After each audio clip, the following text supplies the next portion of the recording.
Hello বন্ধুরা।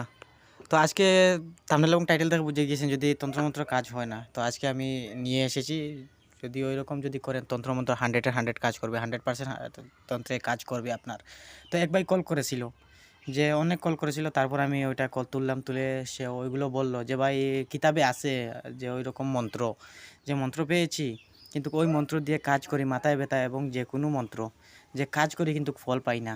হ্যাঁ, সিদ্ধ করার কথাও নাই কিতাবে, কিভাবে করলে কি কাজ হবে, এবং যন্ত্র জাগানোর কি আছে সহজ। কয়েকটি কথা বলবো, যে তন্ত্রমন্ত্র যদি আপনার যদি কাজ করে না, কি করলে তন্ত্রমন্ত্র কাজ করবে, যদি মৃত মৃত থাকে কিভাবে জাগাবেন সহজ। আপনার মুখস্থ আছে, কিছু করার দরকার নাই। হ্যাঁ, আজকে যেটি নিয়ে এসেছি জেগে যাবে। তো সরাসরি যে ভাই কল করেছিল, কিন্তু কল করবেন না সরাসরি। আমি এত সহজে আমি কল কিন্তু তুলতে পারি না। সবাই বলবেন এত ব্যস্ত না হলেও আমি কিন্তু কল তুলতে পারি না। সবাই আমাকে কি করবেন, হোয়াটসঅ্যাপে হুম এসএমএস করবেন।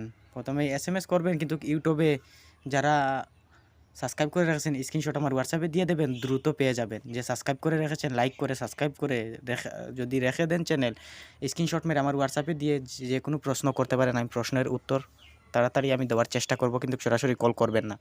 কল করলে এত সহজে আমি তুলি না। যদি হোয়াটসঅ্যাপে যদি ভয়েস কম দেবেন, কেননা যদি আমার আশেপাশে লোক থাকে তো আমি কিন্তু ভয়েসে আমি শুনতে পারি না। তার জন্য আপনি কি করবেন, লিখে এসএমএস দিয়ে দেবেন। তো সরাসরি বলি, যদি তন্ত্রমন্ত্র কাজ করে না কি করবেন।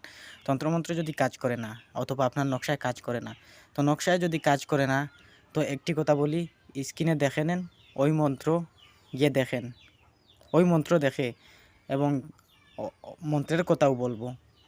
আমি বলতেছি যে নকশার কথা, নকশা জাগানোর, জড়িবুটি জাগানোর, ওই দেখেন থাম্বনেল, আপনি গিয়ে ওই ভিডিও দেখে নেন, নকশায় আপনার জাগিয়ে যাবে। টুকা মারবেন, ওই ভিডিও দেখলেই বুঝে যাবেন। একবার মন্ত্র উচ্চারণ করে একটি টুকা মারবেন, তারপর বলবেন মন্ত্র সিদ্ধ করার কি আছে।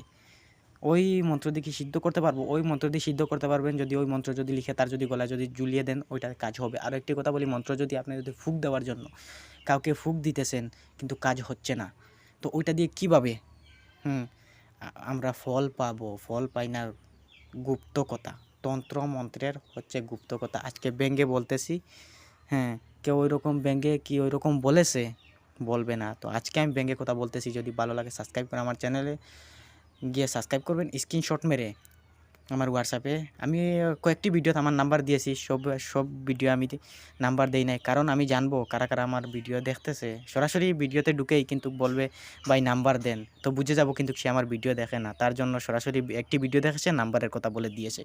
যারা কিন্তু আমাকে ভালোবাসবে তারা কিন্তু সব ভিডিও দেখবে, দেখে কিন্তু বুঝে যাবে আমি নাম্বার দিয়েছি বলে। তো সরাসরি বলি, মন্ত্র জাগানোর, মন্ত্র আপনার কাজ হচ্ছে না 100%, প্রমাণ করে দেখেন কাজ হয় কি হয় না। তারপর কমেন্ট করবেন ভাই বাউতা বলেছেন, অথবা হোয়াটসঅ্যাপে এসে বলবেন, অথবা সরাসরি কমেন্ট করবেন বাউতা বলেছি, সবাই দেখতে পারবে। যদি হোয়াটসঅ্যাপে যদি কমেন্ট করেন কিন্তু সবাই বুঝবে না, এসএমএস করেন কেউ বুঝবে না, সরাসরি ইউটিউবে করে দেবেন, সবাই দেখতে পারবে বাউতা দিতেছি। আপনার যেটি মন্ত্র আপনি যদি সিদ্ধ করেন না, প্রথমে সিদ্ধ করে নেবেন। সিদ্ধ করেও কাজ হচ্ছে না, শনিবার অথবা অমাবস্যার দিন আপনি ঘরে বসে সিদ্ধ করে নেবেন। তারপরও কাজ যদি হয় না, কি করবেন, তারপর কাজ যদি হয় না, শ্মশানে যাবেন।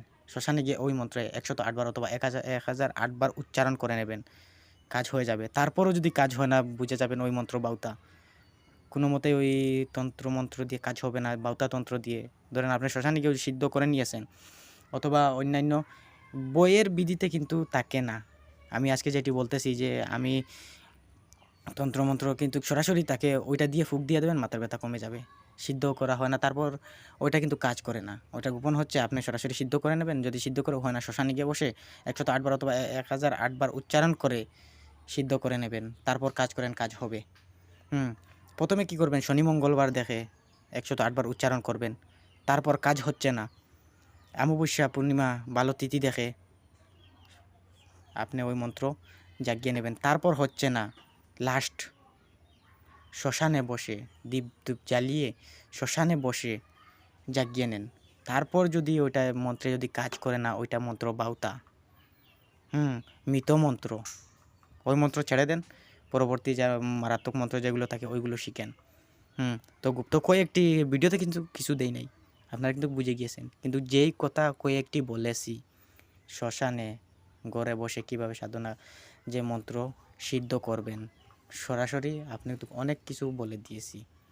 আর যদি যারা ওইগুলো জানে, আমার মনে হয় না তারা ওই ছোটো কথা জানে, বড় কথা কিন্তু জানবে, ওইগুলো কথা জানবে না। তন্ত্রের গুপ্ত ছোটো কিন্তু, ওইগুলো করে দেখেন কাজ হয় কি হয় না। তো বাউতা বলতেছি না, সত্যি বলতেছি। তন্ত্রমন্ত্রের বিষয়ে শিখতে চাইলে চ্যানেলের সঙ্গে থাকেন, সাবস্ক্রাইব করেন। সাবস্ক্রাইব করে আমি বারবার বলতেছি, কেউ আমার কাছে ফোন করবেন না। সরাসরি মানুষ কিন্তু আমার চ্যানেল সাবস্ক্রাইব করে না, তারা ফায়দা উঠানোর জন্য কী করে সরাসরি কল করেনি। তো এরকম কল করবেন না, আমি তুলতে পারবো না। কেননা অনেক কল করে কিন্তু আমাকে বাউতাও বলবে সে বেইমান, কিন্তু কল তুলছে না। তো আমি কল কিন্তু তুলতে পারতেছি না। কমেন্ট করে আপনি SMS করে দেখেন রিপ্লাই পান কি পান না। তো সরাসরি আমি একটি বলি হাই হাই হ্যালো, ওইগুলো দেবেন না। কেননা হাই হ্যালো আপনি দেবেন, আমি কি দেব? আপনি কি বলেছেন ওই জায়গায়? হাই দিয়েছেন, তো আমি কি দেব? আপনি হ্যালো দিয়েছেন, আমি কিছু শিখানোর আছে ওই জায়গায় শিখানোর নাই। তো আজকের ভিডিও এটুকু। যারা আমাকে SMS করবে, বুঝে শুনে করবে, যেটি কাজে আসে। বাউতা SMS কমেন্ট SMS করে লাভ হবে না। আপনি হাই দেবেন, তার মানে কিছুই নাই। কথা বলার জন্য হাই দেওয়া হয়, হ্যালো দেওয়া হয় কথা বলার জন্য। আপনি দেবেন যেন আপনার যে SMS-এ আপনার ভালো হয়, অথবা ওই হিসাবে দেবেন যেন আমার ভালো হয় অথবা আপনার ভালো হয়। সরাসরি হাই হ্যালো দিয়ে লাভ হবে না। যে কিছু শিখতে চান ওইগুলো কমেন্ট করেন। তো আজকের ভিডিও এটুকু। আজকের ভিডিও আমি এখানেই বন্ধ করলাম। ভালো লাগলে সাবস্ক্রাইব করবেন।